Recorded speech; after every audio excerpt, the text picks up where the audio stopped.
যারা নতুন খরগোশ পালন করছেন, নতুন বাচ্চা কিনেছেন, সেটা 1 মাসের হোক বা 20 দিন 25 দিন আর 1.5 মাসের যেটাই হোক না কেন, আপনাদের খরগোশ পালন করার আগে আপনাদেরকে জানতে হবে এদের বিষয়ে কিছু। আপনারা চিন্তায় থাকেন যে খরগোশকে কি খাওয়াবো, কি খাওয়ানো যেতে পারে। তো এই বিষয়গুলো নিয়ে আজকের ভিডিওটা, তো সাথে থাকুন। প্রথমে বলতে চাচ্ছি যে খরগোশ একটি পরিষ্কার পরিচ্ছন্ন প্রাণী। এই প্রাণীটা অত্যন্ত পরিষ্কার পরিচ্ছন্ন থাকতে পছন্দ করে। আর যেটা না বললেই নয় যে আপনারা শহরে যারা খরগোশ পালন করতে চাচ্ছেন, এবং আমি নিজেও শহরে থেকে খরগোশ পালন করি, আমি এটা নারায়ণগঞ্জে।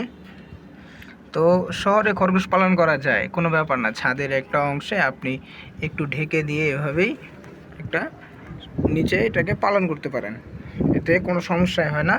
শুধু এদের বৃষ্টির পানিটা গায়ে না লাগলে এদের আর কোনো সমস্যা হয় না। আলহামদুলিল্লাহ, কোনো রোগবালাই এদের নেই বললেই চলে। তারপরও আমি আনার পরে আমার ছোট্ট একটু সমস্যা হয়েছিল। তখন বাচ্চা ছিল প্রায় 1 থেকে, আমি তো 1 মাসের সময় আনছিলাম। আমার 1.5 মাস বয়সের দিক দিয়ে একটু ওদের পাতলা পায়খানা যেটাকে বলেন বা ফুড পয়জনিং, এটা হয়েছিল। এটা হওয়ার পরে তো পশমের সাথে মলগুলো লেগে থাকতো। তো তারপরে আমি যেটা করি সেটা হচ্ছে গিয়ে যে মলগুলো আমি দেখে আমার কয়েকদিন খরগোশটাকে খুব রোগা দেখাচ্ছিল সেদিন থেকে। তো তারপরে আমি যেটা করি, আমি কোনো মেডিসিনের সাহায্য নেইনি। আমি আমার ঘরে থাকা মানুষের খাবার যে ওটস লাইনগুলো ছিল, সেই ওটস লাইনের কিছু সংখ্যক ওটস লাইন আমি পানির সাথে মিশিয়ে আমি 2টো খরগোশকে খেতে দেই, এবং কি খরগোশগুলো আলহামদুলিল্লাহ পরের দিন সকালের মধ্যেই একদম পরিপূর্ণ সুস্থ হয়ে যায়। এবং আপনারা যারা জানতে চাচ্ছেন যে আমি খরগোশদের কি খাওয়াতে পারি, নতুন খরগোশ পালনকারী যারা পালন করতেছেন, খরগোশকে অবশ্যই কাঁচা সবুজ ঘাসগুলো দেখতে পাচ্ছেন, এগুলো এটা শহরেও পাওয়া যায়। যে এমন কোনো বাংলাদেশে এমন কোনো এলাকা নেই যে এলাকায় সবুজ ঘাস পাওয়া যায় না। ঘাস বলতে শুধু এই দুবরা ঘাস বা এইসব পাতায় হতে হবে, বিষয়টা এমন না। অনেক ধরনের ঘাস যেগুলো আপনি খরগোশের উপযুক্ত আর কি মানে দুর্গন্ধযুক্ত পানিতে যেগুলো থাকে না, আপনার দুর্গন্ধযুক্ত এলাকার আশেপাশে যেগুলো থাকে না, সেগুলো বাদে একটু চেষ্টা করবেন ভালো পরিষ্কার ঘাসগুলো এনে দেওয়ার জন্য।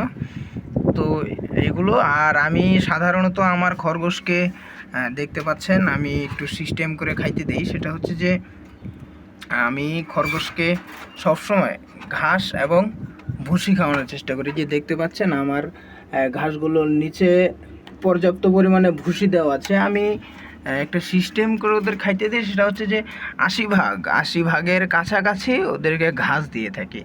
তো ওখানে আমার ভুসি রাখা আছে পরিমাণ মতো।